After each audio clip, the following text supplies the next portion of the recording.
My hair's a mess, and so is the shop. Welcome back.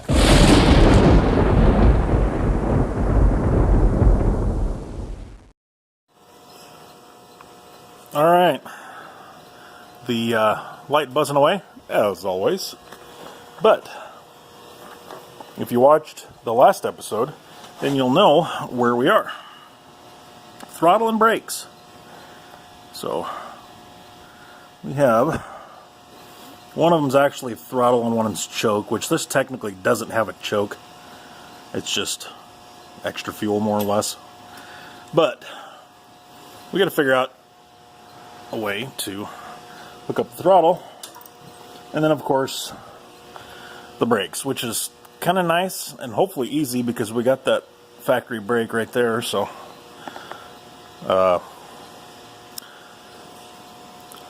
not quite sure how we're going to do this yet.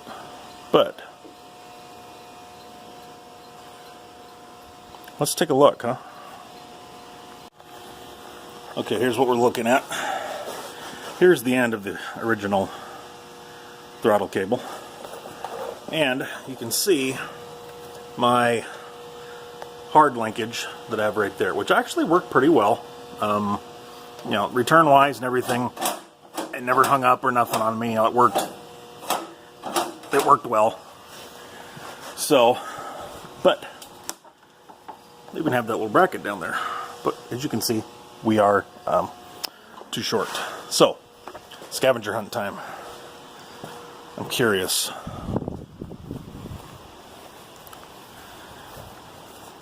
Go out to the junk trailer.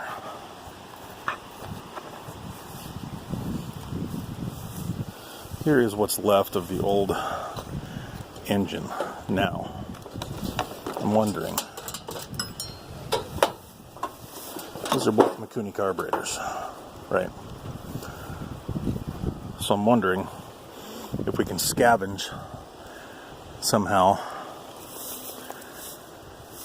the original cable and make it work. So I'm going to take this off and look and see what we got. See if we can't make it work somehow. Okay, I didn't film all the hassle in the middle because it took me a while to figure it out and burned myself in the process and all kinds of fun and excitement. But here's what we come up with. I actually wound up joining two different cables together. So I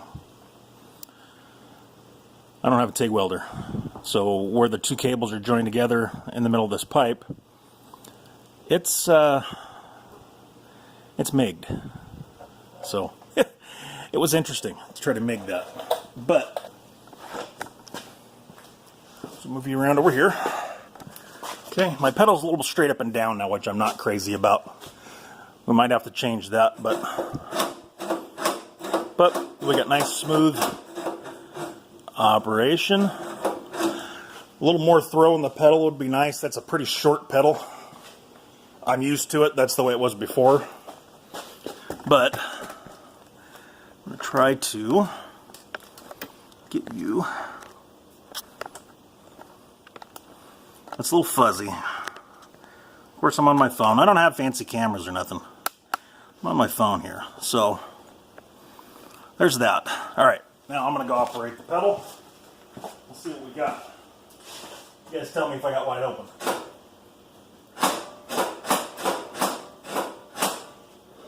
There we go. So we got throttle. One more thing to check off the list. Next, I suppose, sometimes, most of the time it's not necessary, but we got to stop this thing just in case. So we'll work on the brakes next. Okay. Time for the brakes. We went on a little scavenger hunt, and it's kind of fed through here already, but what we actually have here is the cable from the front brake from the three-wheeler. So what I'm thinking we're going to do here is, because we can still use this back here. I got this spread out. What we're going to actually do is, this was the original piece that went in here. This is steel. So what we're actually going to do is try to get this to fit in between here the best we can.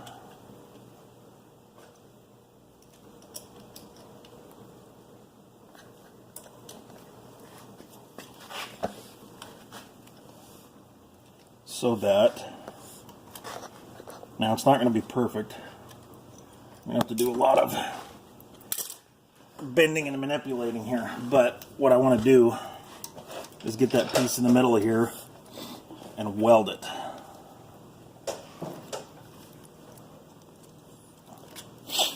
So let's see if we can. That's better. We're getting there.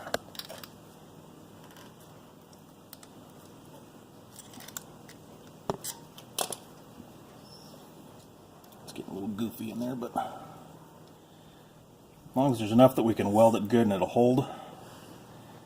See, we can also go through these ends here and weld that too. So what we're going to do is we're going to weld this, and then we can run that through there like it used to be. What we'll do from there then, after we weld this together, is down here, because the original bracket, actually, since we used a lot of this old frame, is still there. So what we'll be able to do then, you see on the end of this cable where that used to go through, what we'll do then is we'll build a bracket for this to mount right down here, and that will take care of this end of it. So let's do that, and we'll check right back when we get to the other side by the pedal. Okay, here's where we're at. Come on in here. We got this welded up. We got everything tucked away because we're getting ready to weld here. But here's what we wound up with. I did put a little bit of an angle, so we still got some adjustment here. But we're going to get that out of the way for now. What we did is we made a bracket for the other end of that. So the way this is going to work is we got room to slip the cable through. Yeah, let me. Okay, yep. Sorry. All right, we got room to slip the cable through. And the hole's big enough, see, now it won't fall off, and it's locked in there. So we went ahead and made a mark down here where we're going to weld this on, right by the yellow. So we're going to weld that on right there. And then we should have brakes, as long as we did everything right. We'll should. see. Should is the key word. Yes. Should. So I'm going to weld this, and we'll come back and see if it works. All right. Here's how we turned out with the brakes. We got this all welded up. We're going to put a gusset in here just to make it a little stronger. But here, I think I showed this, but it all works.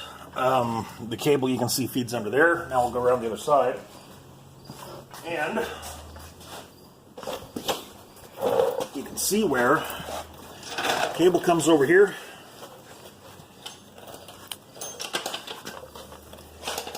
Yep, just like Joe's showing. And right. And right up here. And here is my hard linkage to the pedal. So, that works. It worked like this before with the last motor, so we shouldn't have any issues there. Now, with the shifter linkage, this is the original shifter up here that I had made with the two-stroke. Of course, there's no clutch handle on it anymore because this engine is clutchless. It is a 5-speed, but there's no hand-operated clutch with this. So, really, we kind of lucked out in a way because I was able to use my original linkage and just rebend it a little. The only problem is the shifting technically is going to be backwards because I don't have the room for the arm down low without extending it way out, and I don't want to do that. I'd rather have it tucked out of the way. So it works. The only bad thing is the shifting is backwards. So to upshift, rather than pulling back like you normally would, to upshift, everything is forwards. So to shift it, you're literally gonna have to, jab forward to shift, and then pull back to get back down. Like I said, technically it's backwards, but it'll work. I'll get used to it. Now this transmission is not like, a lot of motorcycles and stuff. Neutral is all the way down at the bottom. there is typical motorcycle transmissions. You got first gear down and the rest of them up, and neutral is between first and second. With this one, neutral is all the way at the bottom, so it's literally first gear, second. They're all up. But this will work.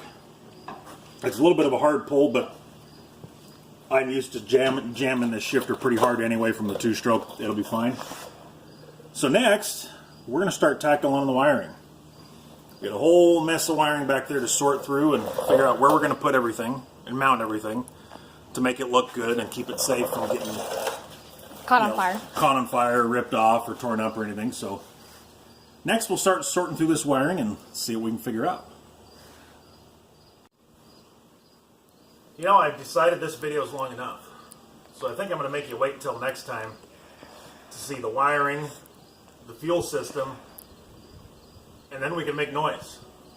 So, in the next episode for this one here, for this build, we're going to show you the wiring, fuel system, like I said, and then we're going to get some alcohol and make noise. Oh yeah, I haven't told you about the motor yet. I guess you're going to have to watch next time. Remember, this bad boy runs on alcohol. I'll tell you what kind of goodies are inside this motor next time. Stay tuned. Thanks for joining me in the shop. I am the High Plains Drifter. Peace and chicken grease.